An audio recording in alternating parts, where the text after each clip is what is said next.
Bismillahirrahmanirrahim. Alhamdulillah ala ni'amihi wa fadlih alladhi amarana birrida ala qada'ihi wa ikhtiyarih.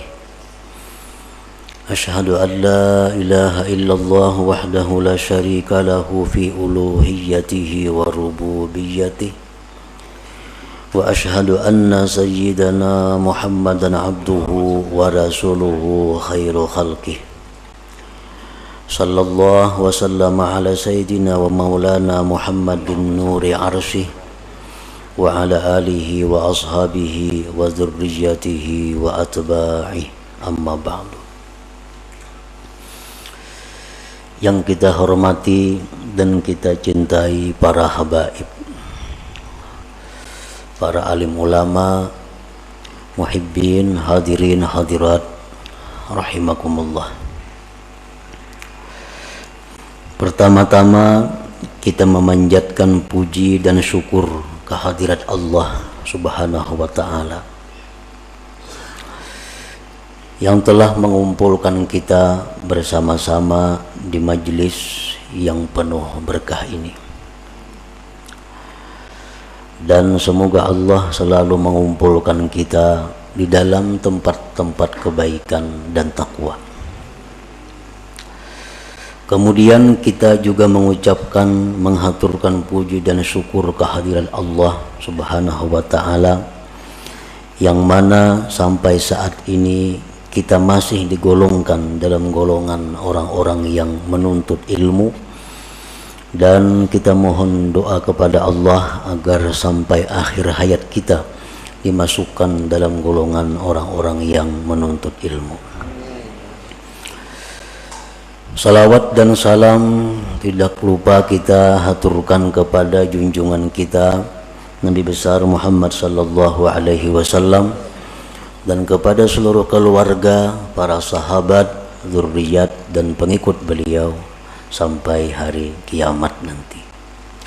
Para muhibbin rahimakumullah, al-hikmatu tasi'ata asyrata minal hikamil ataiyah. Qala al-imam Ahmad ibn Athaillah as-Sakandari rahimahullah wa nafa'ana bi ulumi. Hikmah yang ke-19 dari al-hikam, berkata Al-Imam Ahmad bin Athaillah As-Sakandari rahimahullah, la tatlub minhu ayyukhrijaka min halatin liyasta'milaka fima siwaha palau aradaka lasta'malaka min ghairi ikhraj. Yang artinya, janganlah engkau meminta daripada Allah bahwa Dia mengeluarkan engkau dari satu keadaan agar Allah pekerjakan engkau pada keadaan yang lain. Jikalau Allah menghendaki engkau, niscaya Dia pekerjakan engkau tanpa melalui menuntut dikeluarkan. Itulah kurang lebih artinya hikmah yang ke-19 ini. Adapun penjabarannya adalah idza kana al-mar'u ala halatin la tuwafiqu gharadahu la yanbaghi lahu ay yuridal khuruja minha bi nafsihi bi ayyatluba minhu subhanahu ay yukhrijaha minha li'anna hadha min at-takhir 'ala Allah subhanahu wa ta'ala bal yanbaghi lahu husnul adab ma'ahu wa isaru muradihi ala ikhtiyarihi. Apabila adalah seorang hamba atas satu keadaan yang mana keadaan itu tidak sesuai dengan yang dimaksudnya. Apabila kita berada pada satu keadaan yang kada sesuai dengan keinginan kita, maka tidaklah patut, tidaklah layak bahwa menghendaki seorang hamba tadi keluar dari keadaan itu dengan dirinya sendiri, dengan bahwa dia menuntut dari Allah bahwa Allah mengeluarkannya dari keadaan itu, karena ini merupakan dikti atas Allah Subhanahu wa ta'ala.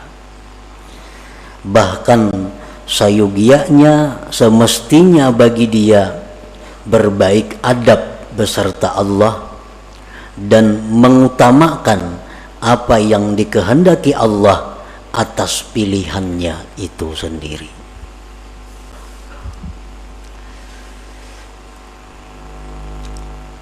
Illa idza kanat haluhu, kecuali apabila keadaannya itu ghaira mardiyyin lillah subhanah, kecuali bila keadaannya itu tidak diridhai oleh Allah. Au aikatan min wazaifihid diniyah wal amali bil a'malis salihah, atau keadaan itu mencegah dia dari tugas-tugas keagamaannya dan beramal dengan amal-amal saleh, maka boleh bagi dia meminta kepada Allah bahwa Allah keluarkan dia dari keadaan yang demikian itu. Fahuwa min alamati ma'rifatil abdi bi rabbih subhanahu wa ta'ala, maka itu merupakan tanda ma'rifatnya seorang hamba dengan Allah subhanahu wa ta'ala. Nah, para muhibbin rahimakumullah, artinya kalau kita berada di suatu kondisi, di suatu keadaan, situasi yang tidak sesuai dengan keinginan kita, maka janganlah kita minta kepada Allah bahwa dipindah dari kondisi keadaan itu kepada keadaan lain. Jangan kita minta kepada Allah bahwa kita ini dipindahkan kepada keadaan yang lain, karena itu namanya adalah mendikti atas Allah. Hendaknya kita menerima keadaan itu dan berbaik adab beserta Allah, dan inilah merupakan pilihan Allah yang dia utamakan daripada pilihannya sendiri. Kecuali bila mana keadaan yang dia alami saat itu keadaan yang tidak diridhai Allah, dia berada dalam situasi yang tidak diridhai Allah, atau di dalam situasi keadaan yang mencegah dia melaksanakan tugas-tugas keagamaan atau beramal amal saleh. Nah, maka boleh baginya minta kepada Allah agar dikeluarkan dari situasi itu kepada keadaan yang lain. Nah, itulah tanda orang yang ma'rifat dengan Allah subhanahu wa ta'ala. Nah, para muhibbin rahimakumullah, secara rinci lagi para ulama menjelaskan, fal arifu billah idza kana a'zab la yatamanna zawaj. Orang yang sudah kenal dengan Allah itu, apabila dia tidak mempunyai pasangan, baik bujang, duda, janda, dia tidak minta kepada Allah agar diberi jodoh. Ini orang yang arif dengan Allah. Inya ini bujang atau duda atau janda, kada berpasangan lah. Nah itu ngarannya satu keadaan. Ini keadaannya bujang, keadaannya kada belaki, kada begini. Inya kada minta kepada Allah agar diberi jodoh, kada minta.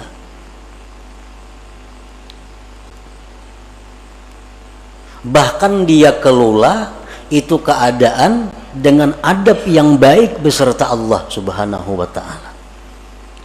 Artinya dia terima keadaan itu dengan baik dan dia menganggap inilah sudah pilihan Allah untuk diriku.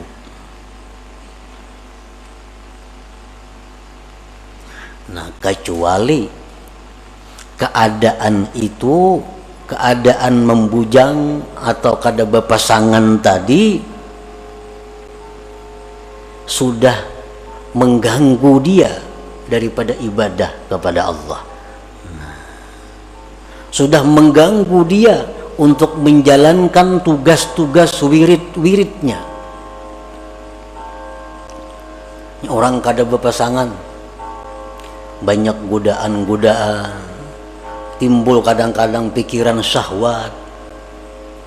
Nah, dan keadaan itu terus mendesak sehingga membuat dia gelisah, membuat dia sembahyang kada khusyuk lagi, membuat wirid-wiridnya terlantar karena menahan godaan-godaan ini. Nah, kalau sudah demikian halnya, dia boleh minta kepada Allah agar diberi pasangan hidupnya.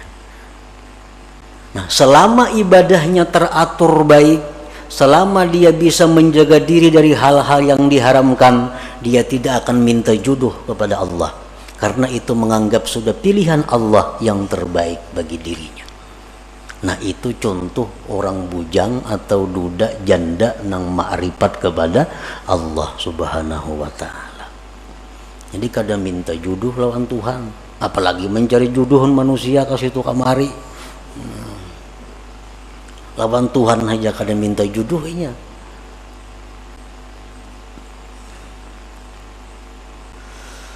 Wa idza kana faqiran la yatamanna al-ghina. Apabila dia dalam keadaan fakir. Nah, ini orang yang arif dengan Allah. Dia fakir. Dia kada akan minta kepada Allah kekayaan. Dia terima kefakiran itu dengan ridha. Dan dia anggap inilah pilihan Allah untukku yang terbaik, aku menjadi orang fakir.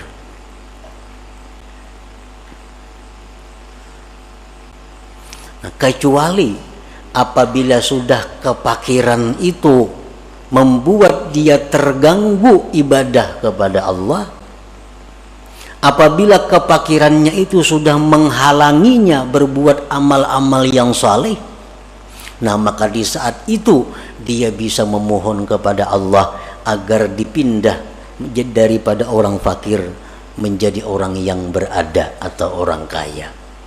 Nah, ini sudah fakirnya sudah sulit nih, sudah kada bisa lagi beribadah kepada Allah. Nah, sudah kada kawal lagi melaksanakan wirid-wiridnya, sudah kada bisa lagi menuntut ilmu karena kada berduit. Menuntut ilmu perlu duit. Ini sudah kada berduit lagi, menuntut ilmu kada kawal lagi, pikiran kada karuan, beribadah sudah kada nyaman lagi. Nah, di saat itulah dia boleh mohon kepada Allah agar diberi kecukupan, diberi Allah kekayaan. Selama kefakiran itu tidak menghalangi ibadahnya, selama kefakiran itu tidak menghalangi wirid-wirid agamanya, nah maka di saat itu dia ridha dengan keadaan itu dan tidak minta agar dikayakan oleh Allah Subhanahu wa ta'ala. Wa idza kana maridan la yatamanna sihhah.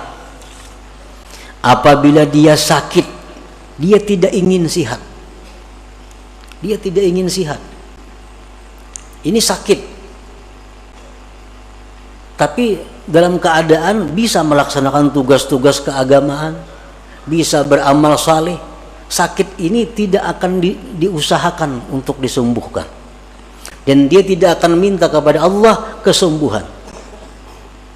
Tetapi kalau sakit ini sudah mengganggu, nah tugas-tugas keagamaannya, sakit ini sudah mengganggu wirid-wiridnya, sakit ini sudah mengganggu menuntut ilmunya, nah di saat itulah dia minta kepada Allah kesembuhan dan kesehatan.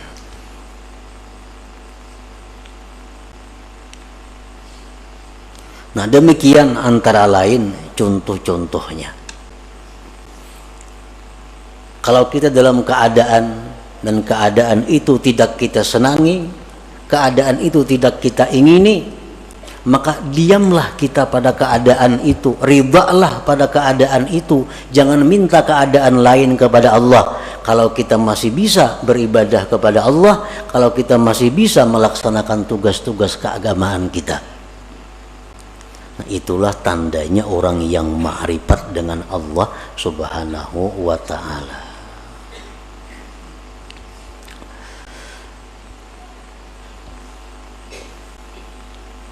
Wa idza kana mutazawwijan la yatamanna al-firaq. Kalau dia ini berpasangan, kalau dia mempunyai suami, dia mempunyai istri, dia tidak akan minta bercerai kepada Allah selama dalam berpasangan itu tidak mengganggu ibadahnya kepada Allah, selama tidak menghalangi untuk ketakwaan kepada Allah. Ini beisi bini nang sulit diurus. Ada kadang-kadang manusia diuji Tuhan dengan itu. Ada si bini-bini beisi laki nang susah, nang sulit diurus. Nah ini satu keadaan. Selama keadaan itu tidak mengganggu ibadahnya kepada Allah, selama keadaannya itu tidak mengganggu tugas-tugas keagamaannya, dia tidak akan minta berpisah, dia tidak akan minta bercerai karena ridha dengan keadaan itu. Nah tetapi kalau keadaan seperti ini sudah membuat seorang istri menjadi durhaka, kalau keadaan ini sudah membuat seorang istri jadi berdosa, nah maka seorang istri ini boleh minta kepada Allah agar dicarikan jalan keluar untuk bercerai dengan suami itu. Nah demikian pula suami, kalau sudah keadaan istri demikian membuat suami ini maksiat kepada Allah, membuat suami ini kada bisa lagi beribadah karena bini macam-macam. Nah di saat itulah suami minta kepada Allah diberi jalan keluar agar bisa bercerai dengan pasangan ini. Nah, para muhibbin rahimakumullah, karena tidak sedikit seorang istri gara-gara suami dia menjadi maksiat kepada Allah, dan tidak sedikit seorang suami gara-gara istri jadi maksiat kepada Allah. Dan ini sudah terjadi sejak zaman Rasulullah Sallallahu Alaihi Wasallam. Ada salah seorang sahabat yang begitu hendak mati kada bisa mengucap la ilaha illallah. Kenapa sebabnya? Oh ternyata si sahabat Nabi ini seringkali menyakiti hati ibunya gara-gara mengutamakan istrinya. Nah ini istri yang membawa maksiat kepada Allah. Kalau kita sudah punya istri macam ini, hendak berbuat baik lawan ibu bapak, sarik. Nah, hendak memberi kuitan, sarik. Nah ini membuat maksiat. Padahal kedudukan orang tua kita lebih utama daripada istri. Untuk seorang laki-laki, untuk seorang laki-laki kedudukan orang tua lebih utama daripada istri. Kalau istri menghalangi demikian, berarti ini istri membawa maksiat. Nah di saat itulah dia minta kepada Allah agar diberi jalan keluar untuk meninggalkan istri itu. Nah demikian pula istri. Ini suami menyuruh ikam pakai pakaian ini, pakaian yang dilarang agama, kada dituruti sarik lelaki ini. Ikam mustika ini, ikam mustika itu, perintah-perintah laki ini bertentangan lawan agama. Nah, berarti ini istri dalam keadaan yang tidak diridhai Allah. Kenapa? Karena menuruti laki jadi maksiat lawan Tuhan. Kadang menuruti sarik na laki. Nah, di saat itu seorang istri boleh minta kepada Allah agar diberi jalan keluar berpisah dengan suami itu. Nah, para muhibbin rahimakumullah.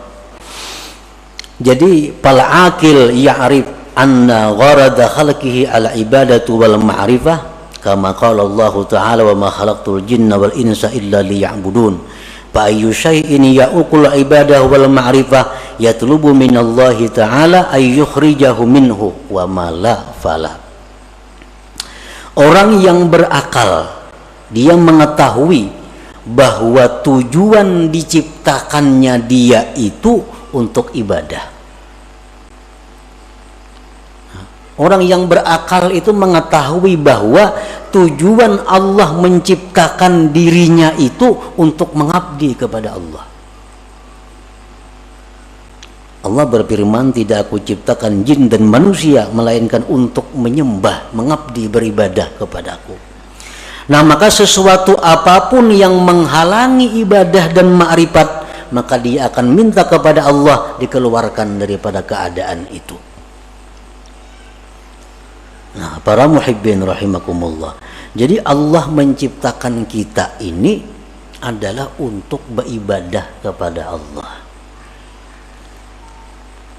Dan kita kada bisa beribadah kepada Allah kalau kada punya sarana dan prasarananya. Allah sediakan kita ini usaha. Allah sediakan kita pekerjaan. Allah sediakan kita macam-macam. Untuk apa? Agar semua itu membawa kepada ibadah. Nah, itu tujuan hidup yang diketahui oleh orang yang berakal. Lalu apapun pekerjaan, apapun keadaan yang menghalangi tujuannya itu ibadah, dia akan mundur dari keadaan itu dan berpindah kepada keadaan yang lain. Nah, ini orang yang berakal. Jadi tujuan hidup ini bukan kita berdagang, bukan. Tujuan hidup belaki, bukan. Tujuan hidup babini, bukan. Tujuan hidup berusaha, bukan. Nah, usaha suami istri itu hanya jalan untuk beribadah kepada Allah. Kalau semua ini menghalangi ibadah, berarti mesti ditinggalkan, dicari jalan yang lain. Nah, para muhibbin rahimakumullah. Nah, disitulah kita merenungi, disitulah kita disuruh tafakkur. Apakah selama ini aku hidup hanya untuk dunia atau aku hidup untuk ibadah? Bila mana aku hidup untuk dunia, berarti aku menyalahi kudrat diriku, fitrah diriku. Bila aku hidup untuk ibadah, berarti aku di jalan yang benar. Nah, jadi silahkan berdagang, silahkan berusaha. Tapi ingat, usaha ini diciptakan Allah untuk ibadah. Nah, silahkan bergaul, silahkan berkawan. Asal semua itu membawa kepada ibadah. Nah, jadi apapun pekerjaan, apapun keadaan yang menghalangi kita ibadah, itu mesti kita ditinggalkan, mesti kita tinggalkan kalau kita tidak ingin rugi di dunia dan akhirat. Jangan sampai kita ini dilalaikan oleh hal-hal yang sifatnya duniawi. Ya ayyuhalladzina amanu la tulhikum amwalukum wala auladukum an dzikrillah wa may yaf'al dzalik fa ulaika humul khasirun. Hai orang-orang yang beriman, Allah menghitab kepada orang beriman. Nang kada beriman kada diurus Tuhan. Ujar Tuhan, janganlah melalaikan akan kamu, harta kamu, anak kamu daripada zikrillah. Artinya jangan sampai kita mengurus harta, kita mengurus anak, kita lupa kepada Allah. Bila demikian halnya, Allah menyatakan kita rugi. Kalau sudah Allah menyatakan rugi itu, ya rugi yang sebenarnya. Bujur-bujur rugi artinya. Nah, itu artinya Allah bukan melarang kita mengelola harta. Allah bukan melarang kita mengelola anak. Tetapi yang dilarang Allah, jangan sampai itu melalaikan kita daripada zikrillah, daripada mengingat Allah. Karena mau urus harta kada tersembahyang, karena mau urus harta sembahyang taqadha, karena mau urus harta kada tersembahyang sunat, karena mau urus harta kada tersembahyang tahajud, karena mau urus harta kada sempat menuntut ilmu. Nah, ini yang dikatakan rugi, ujar Tuhan. Ayo urus harta, 10 bisi perusahaan, Allah kada melarang. Tapi sembahyangnya aktif, wiridnya tabaja, menuntut ilmunya jalan. Itu yang dimaksud dengan ya ayyuhalladzina amanu la tulhikum amwalukum wala auladukum an dzikrillah. Walhasil selama kita mengejar atau menuntut atau mencari dunia, lalu kita ketinggalan satu kali zikrullah, itu sudah rugi. Sudah rugi. Kenapa? Karena zikrullah yang sekali kita ucapkan itu kekal. Kekal, arti sampai akhirat bisa kita nikmati, bisa kita dapatkan manfaatnya. Sedangkan harta yang kita urus mati-matian ini, begitu kita mati, kita kada akan bisa dapat menikmatinya.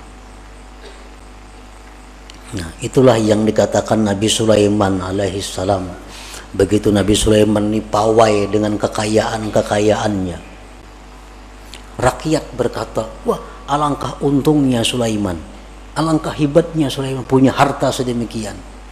Sulaiman berkata, wahai rakyat, satu kalimat yang kamu ucapkan subhanallah lebih berharga dari semua yang kumiliki ini. Kenapa sebabnya? Karena subhanallah yang kamu ucapkan itu kekal sampai ke akhirat, kau akan bisa menikmatinya. Sedangkan yang kupunya ini adalah akan hilang binasa begitu aku mati. Nah, jadi artinya berapapun besarnya keuntungan yang kita dapatkan daripada mengejar dunia, tapi kita ketinggalan satu perbuatan taat, itu sudah dikatakan Allah khasirun, rugi. Karena apa? Karena tujuan manusia dicipta untuk taat, bukan untuk mengejar atau mengumpulkan hal-hal yang sifatnya duniawi itu. Nah, para muhibbin rahimakumullah, itulah sebagian dari apa yang dimaksud dalam hikmah yang ke-19 ini. Mudah-mudahan Allah Subhanahu wa taala memberikan taufik hidayah kepada kita sehingga kita bisa mampu mengamalkan apa-apa ilmu yang diberikan oleh Allah kepada kita. Ila hadratin Nabi sallallahu alaihi wasallam, al-Fatihah.